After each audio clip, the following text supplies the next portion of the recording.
What's up, everyone? A report has just been released that claims NFL owners are now counting up the votes to fire Dan Snyder as owner of the Washington Commanders. Why would this be happening? Well, unless you've been living under a rock, you probably know that Dan Snyder and the Washington Commanders organization have been embroiled in controversy over the last few years. The organization was recently fined $10 million after an NFL internal investigation over allegations of workplace misconduct that saw 15 employees claim they were sexually harassed during their time with the Commanders. And currently, Dan Snyder and the Washington Commanders are under investigation by Congress after a former employee accused the team of withholding ticket revenue from the NFL, cooking the books by operating with two separate sets of financial records and purposely failing to refund season ticket holders. And with all this bad PR about the franchise, an anonymous team owner recently told USA Today that there's growing frustration about the Washington situation, and not only over one issue, but over how much smoke there is. I think everyone's getting tired of it, they said.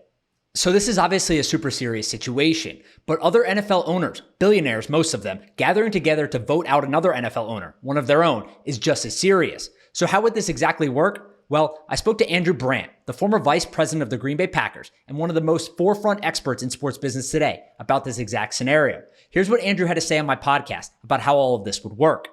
How does that even work, right? My understanding, again, and maybe this is wrong or maybe it's correct, is that other owners could hold like an emergency vote. I don't know if it's ever even happened before.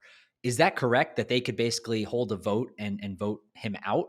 Or what does that process even look like to remove him? Because I think you're right where most people say, oh, he's gone now. Yeah. You know, he's stealing money from other owners. But like, is that even possible? And how does that process look? Well, I think it's hard to say that that would be an emergency and all of a sudden, in 10 days he'd be gone.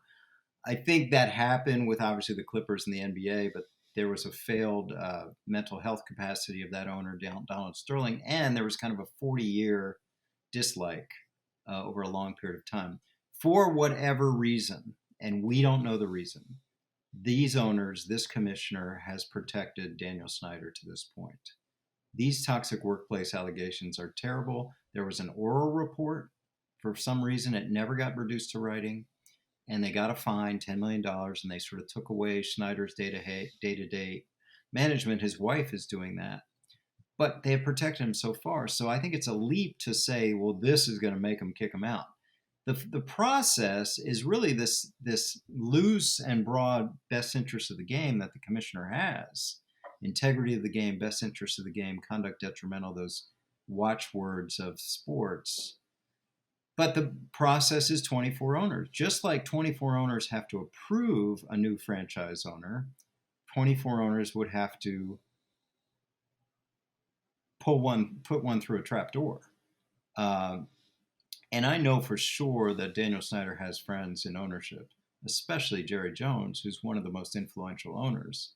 So that's why I say let's hold the phone on kicking him out as an owner. But this is concerning, and I think you saw the latest news, which is like, this is not just the NFL, this is Congress.